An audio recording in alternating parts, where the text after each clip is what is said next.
Visai fainas elektrinis Mersas EQS 450, 23 metai, 15 000 mylių, tik tai balta spalva. Pažeidimas į priekinę dalį. Gaila neturiu raktų, nes negaliu įeiti į vidų, bet salonas, kaip matot, labai gražus, viskas aukščiausiam lygiai. Šviesus, medžio apdaila labai graži. Bamperis dar matau įkištas yra į saloną. Liukas sveikas. Parsiduoda draudimo, pasižiūrėti galite šitą numerį.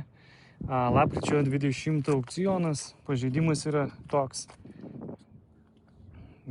Pažeidimo praktiškai nėra, tik tai bamperis.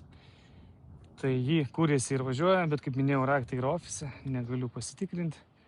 O iš išorės jinai atrodo tikrai gerai. Jeigu kam įdomu, duokit žinot, padėsim nupirkti.